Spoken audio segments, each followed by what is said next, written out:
Folks, 25-year-old Ahmaud Arbery jogging in Brunswick, Georgia on Sunday when he passed a man who was standing in his front yard. That man tells cops later that he looked like somebody who was involved in a string of break-ins in the neighborhood. Now, according to police, Gregory McMichael grabbed his gun and his son, Travis McMichael, hopped into their truck to chase down this brother. They ended up shooting and killing him. But why aren't they in jail?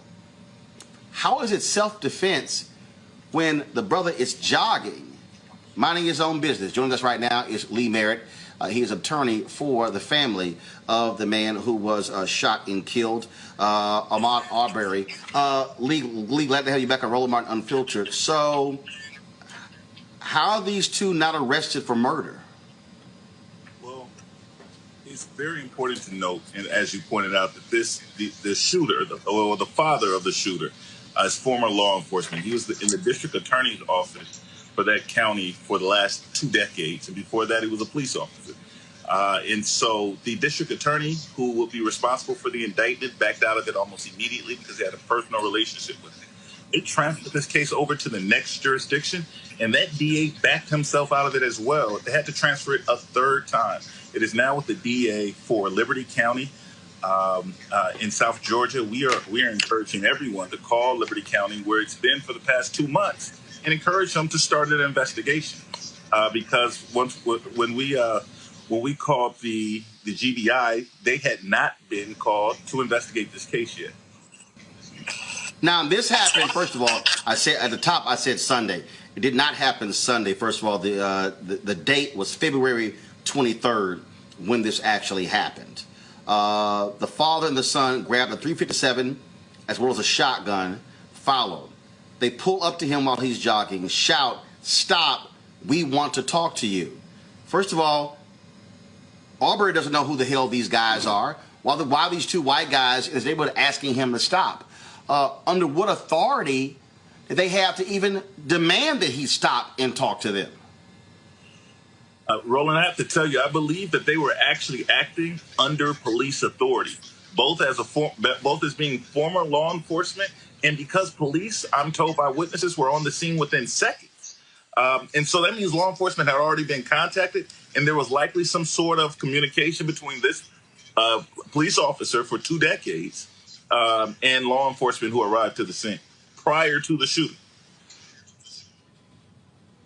Now, this is I'm reading a piece from the New York Times. According to documents obtained by the New York Times, a prosecutor who had the case for a few weeks told the police that the pursuers had acted within the scope of Georgia's citizens arrest statute, and that Travis McMichael, who held the shotgun, had acted out of self-defense.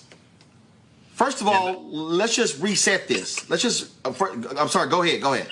I was going to say that was nothing more than opinion by a friend of the shooter, right? And so this was not a legal opinion. Any attorney, even and I've spoken to the attorneys both in the state of Georgia and other people who have just looked at federal law, because that law in the first place needs to be challenged on its face, because the idea may be race neutral, but in places like South Georgia, that is giving white vigilantes a green light to go hunt down black people. That's how that law works out. So that law needs to be challenged on its face. But even under the law, it fails to meet the proper standards. He did not conduct himself as a person who was apprehending a suspect. He conducted himself as a person going out hunting for a black man. Well, here's what's interesting. Again, I'm reading the New York Times piece. But others contend that Mr. Arbery was up to no good. On the day of the shooting, and apparently moments before the chase, a neighbor in Satilla Shores, where he was running, called 911, telling the dispatcher that a black man in a white T-shirt was inside a house that was under construction and only partially closed in. And he's running right now. The man told the dispatcher, there he goes right now. Then it says in his letter to the police, Mr. Barnhill, the prosecutor, noted that Mr. Arbery had a criminal past. He was convicted of shoplifting and of violating probation in 2018. 5 years earlier, he was indicted on charges that he took a handgun to a high school basketball game. Okay, but here's the problem here.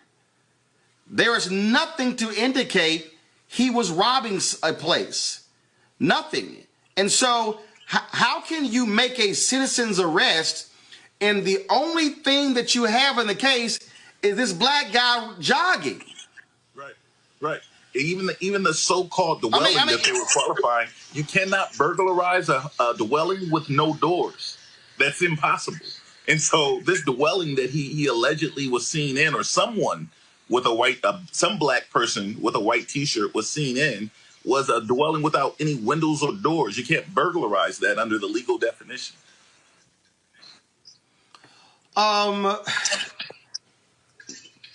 First of all, is there an actual investigation? It's been transferred, but is there an investigation? Is that prosecutor's office? I mean, like, is someone actually doing an investigation? My office contacted the GBI, the Georgia Bureau of Investigations. They will require the DA, when they receive the file, because the DA is not from that county, he can't send out his investigators. He would have to contact the GBI to help him with the investigation. When I spoke with the GBI earlier today, they said they had not received a phone call from the district attorney over the case. Okay, so you're representing the family. Has this prosecutor even talked to the family and given them an update of what's going on? The family was told that they received the file 2 months ago, and they have not heard from them since. We contacted the district attorney's office today.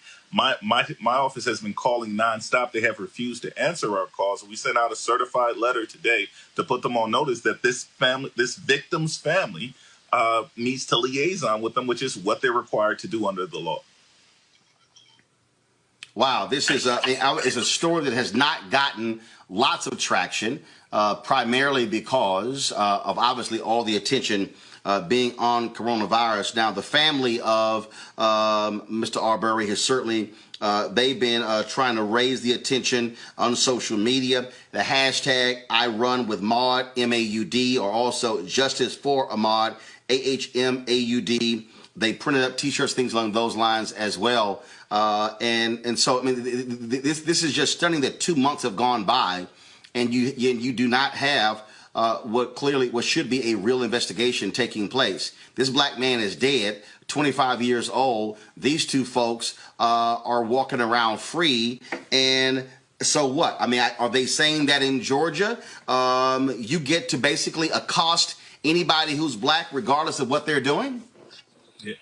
The scary thing about this case is what happened was horrific enough. That's every mother's fear, that their son just goes for a jog and is randomly killed by two white vigilantes. That's scary enough. But how the city, the people responsible for investigating and prosecuting the men who did this, how they've handled it since is actually more scary. That's actually what makes it a lynching, Roland. That it's because it's sending a signal to that entire community that you're not protected, that you're not safe, because vigilantes can do this to you and nothing will be done to them.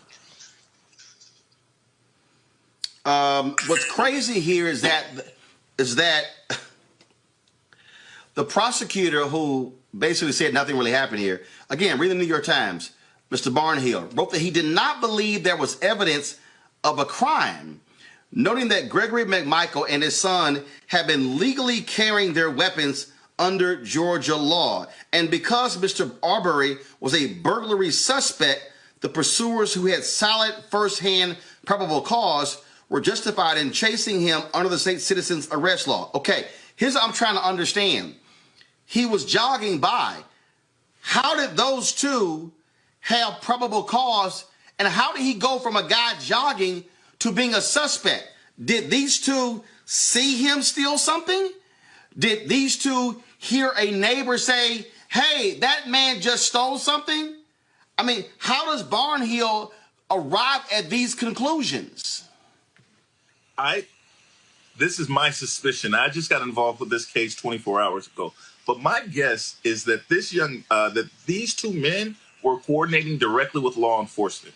I say that because, as I said at the top, I've spoken with witnesses who are actually present during the shooting, nearby neighbors, who said that law enforcement came in, responded within seconds of the shooting, that they were already out, essentially, or near the area of the shooting. I believe that this 30-year lawman had already been coordinated with law enforcement before he killed Ahmaud. Oh, I think when you read this, and first of all, again, they claim there was a video shot by a third bystander, and that, according to them, the video shows Arbery tried to grab the shotgun. Again, I'm reading from the New York Times. Grab the shotgun from Travis McMichael's hands, Mr. Barnhill wrote, and that he argued amounts to self-defense under Georgia law. I don't care if you have a right to carry a gun. You don't have the right to accost me and stop me. And if all of a sudden, if two white guys in a truck in Georgia roll up saying, stop, we want to talk to you, and they get out with a gun, I'm damn sure not going to just stand there and go, okay, sure, let's have a conversation. No, absolutely not. So that law doesn't deputize the entire population to obey white men. I mean, that's essentially how the law would have to work. Then when men show up with guns and tell you to stop, then you have to stop or you can be killed. This is, again, an absolutely stunning story, tragic story. Lee Merritt, we certainly appreciate it. Thanks a lot. Thank you.